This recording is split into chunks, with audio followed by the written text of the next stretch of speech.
মানা মানা আমার মা নিয়ে কোনো কথা বলবো না। জানে মেরে দিব, লাশ ফেলে দিব, এখানেই পুঁতে দেবো সালা।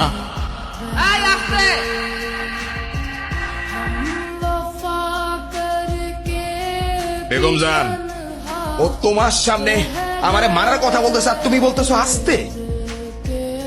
আচ্ছা ঠিক আছে, মালার জন্য খুব ভালো একটা খদ্দের পাইছি, আমি ওরে নিয়ে যেতেছি। মালা কোথাও যাইব না, মালার গায়ে জ্বর। এই মালারে নিয়ে আয় তো। এই, বললাম তো মালা কোথাও যাইব না, মালার গায়ে প্রচন্ড জ্বর। বেগম জান, যারা ধান্দা করে তাদের বইলা দাও এই লালকুঠিতে কিছু নিয়মও আছে। বেগম জান, বেগম জান তুমি কিন্তু কাজটা ঠিক করতেছো না। বললাম তো আমি দেখতেছি, আমার উপর ভরসা নাই। তুমি এখন